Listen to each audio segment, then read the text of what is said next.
Right now, we're seeing some pretty serious warning signs when it comes to supply chains and prices. The ongoing conflict in the Middle East is already disrupting oil, fertilizer, and shipping routes, with some estimates showing fertilizer prices up around 30%. At the same time, plastic shortages, higher fuel costs, and trade issues are starting to ripple into everyday items. So, in this video, we're going to go over specific gear and supplies that preppers should buy before May, and a lot of these are probably things that you haven't really thought of before.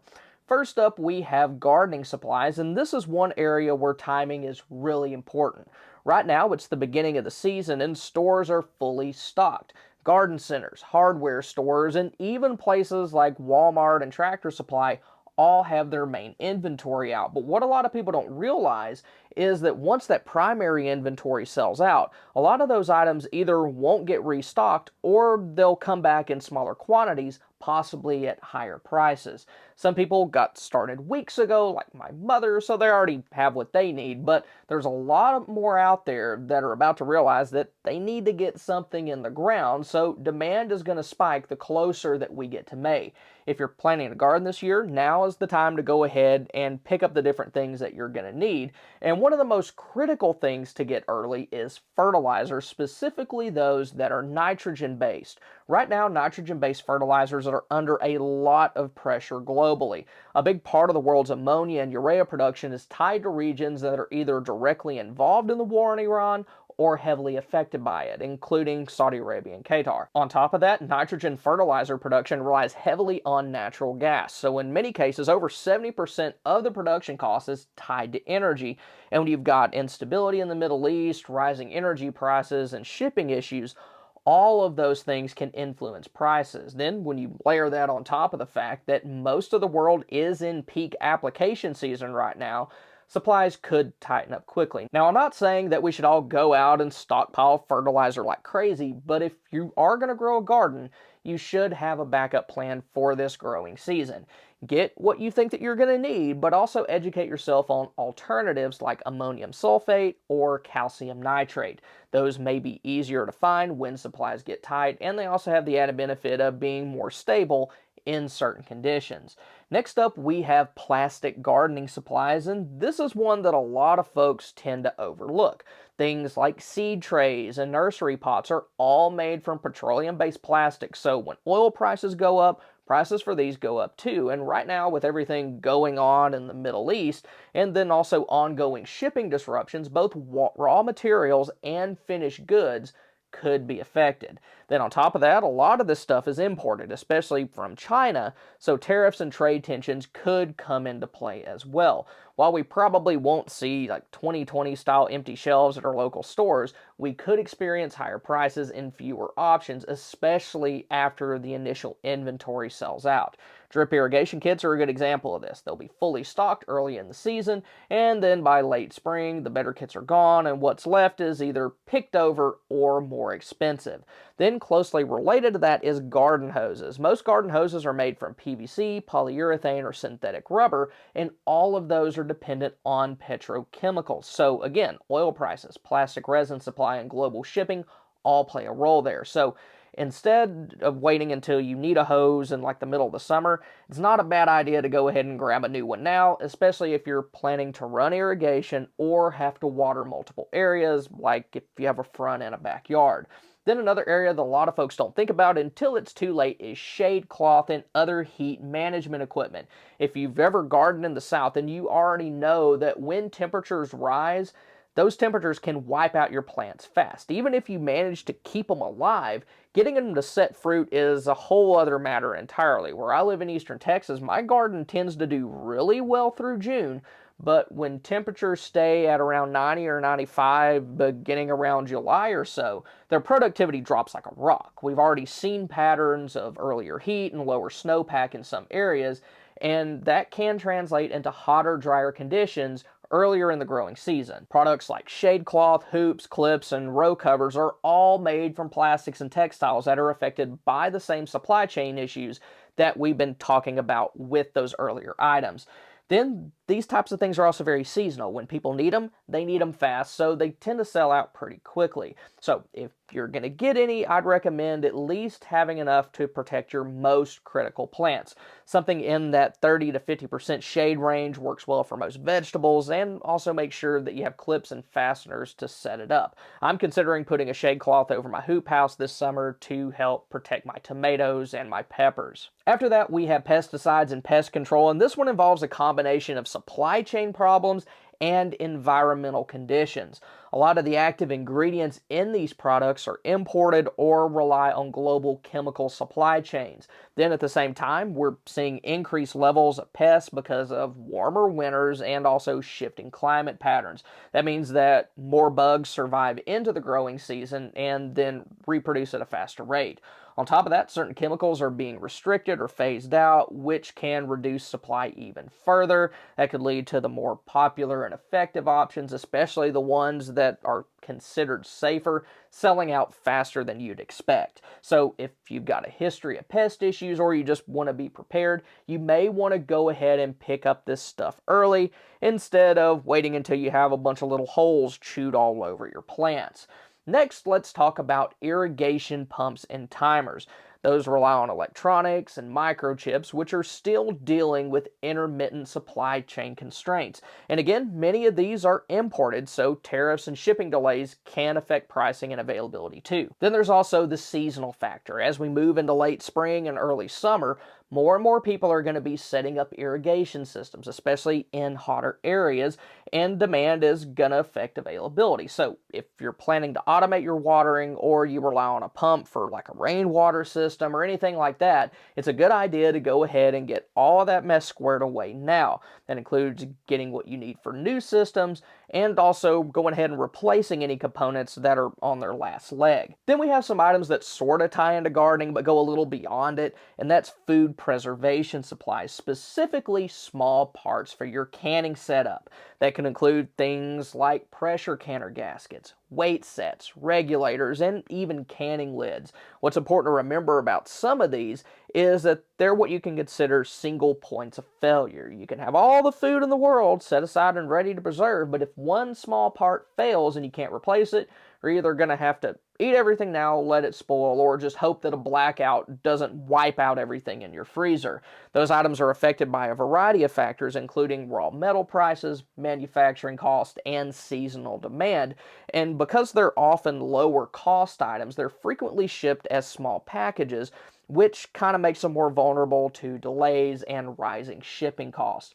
Canning lids are a big one. We've already seen shortages of those in the past, and they do tend to disappear quickly when demand spikes. So because of all this, it wouldn't be a bad idea to have at least one spare gasket kit for your pressure canner and a couple extra boxes of lids. You shouldn't need anything too crazy with all this, just enough to get you through a season and then rotate through that stuff over time. Then of course there are prepper basics like food that we should be stockpiling all the time. However, food storage is one area where a lot of preppers make some pretty big mistakes. To help with that, I made a free guide that covers mistakes that I've made and seen other people make, so that hopefully y'all can avoid those. You can get it using the link in the description and pinned comment below. It's free for anybody who signs up for my newsletter. Then after gardening supplies, the next category of items that you may want to pick up before May is spare parts.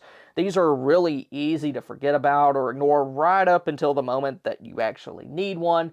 And when that happens, you're either going to be stuck waiting on shipping, hoping it shows up in time, or worse, you can't find it at all. And right now, there are a few different factors coming together that make this one more of a concern than usual. You've got ongoing shipping disruptions, changes to how low-cost imports are handled, and then also just general delays in the supply chain. So a lot of these small, inexpensive items could take longer to get to you, and in some cases may end up costing more. First up, we have small engine parts. If you've got anything that runs on a small gas engine, things like generators, tillers, chainsaws, or pressure washers, you definitely want to have some backups for those. That can include things like carburetor rebuild kits, fuel shutoff valves, ethanol-safe fuel lines, primer bulbs, spark plugs, and air filters. And most of these aren't things that you can easily improvise. Like if a carb poops the bed or a fuel line cracks, that piece of equipment's not going to work until you fix that. So when it comes to critical equipment that you'd be depending on during an emergency, have at least like a basic rebuild kit, a spare fuel shutoff valve, a few feet of ethanol safe fuel line, and then also standard maintenance items like plugs and filters. Doing that could be the difference between being able to fix something in like 10 minutes versus having that equipment down for days or weeks. In the case of a generator, being proactive now could end up saving you hundreds of dollars worth of food in your freezer. Then after that, we have propane system components. Last month, we talked about the fuel itself, which is still important, but the system that delivers that fuel is just as critical. That includes things like regulators, hoses, and different kinds of adapters. Those are another set of small parts that could completely shut down your setup if they fail. Like you could have 15 full propane tanks sitting next to your stuff, but if your regulator goes bad or your hose develops a leak, then you're not going to be using any of it. It could prevent you from using cook stoves, grills, and even your generator if it's a dual fuel. Like other things we've talked about, these are items that are often imported and could be affected by shipping delays and also rising costs.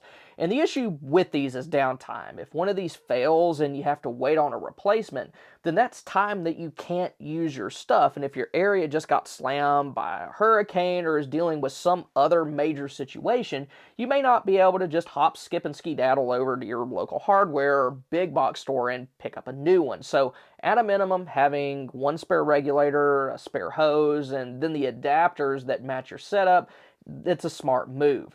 Next up is fasteners and repair hardware, and these types of items can be very useful in emergency. They can include things like hose clamps, zip ties, washers, and self-tapping screws. They're low-cost, high-impact items that can fix a wide range of problems.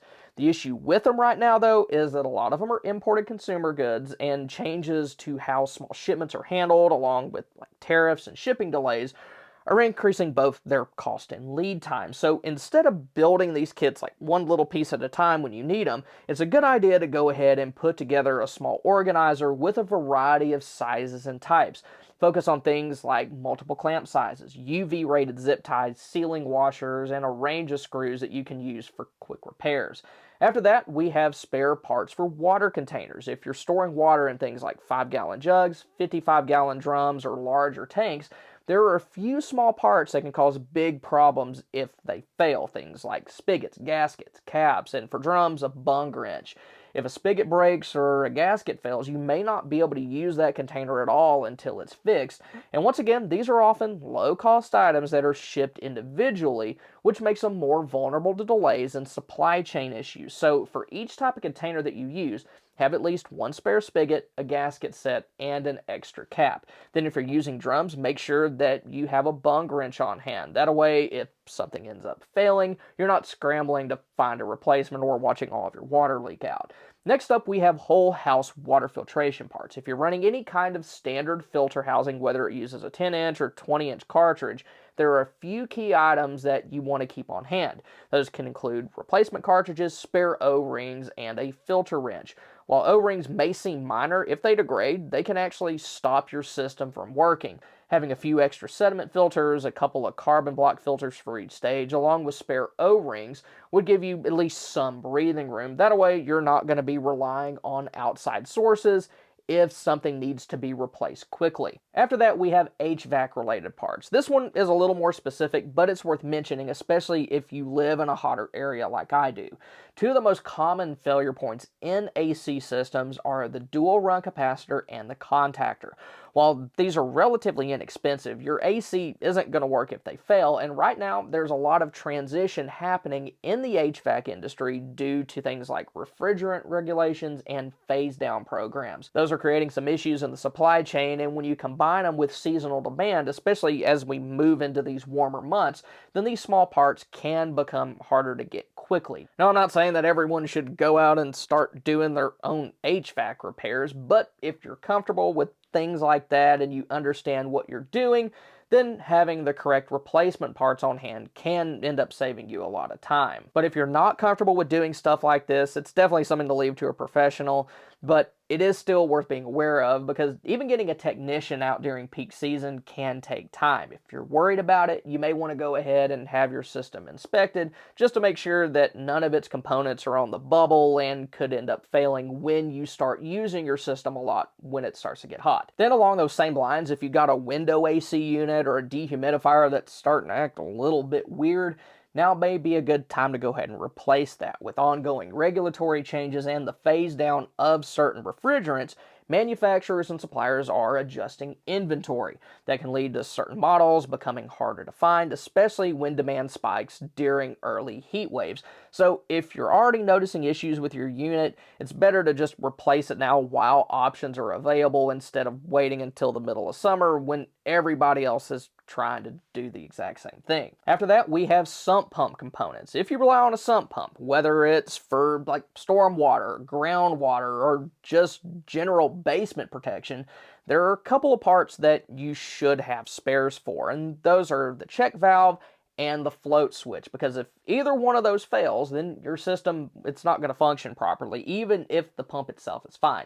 They also tend to be imported and could have issues with shipping costs and delays, and during periods of heavy rain or flooding, demand can spike quickly, which could make those things harder to find. So, at a minimum, having a spare check valve and a universal float switch is a good idea, and if your pump is getting on up there in age, it may be worth considering having a backup pump on hand just in case the ones that you have fail.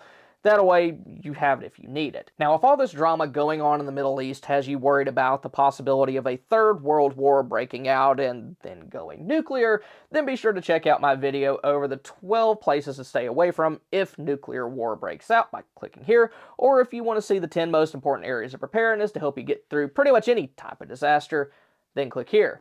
Thank y'all for stopping by. Y'all have a good one.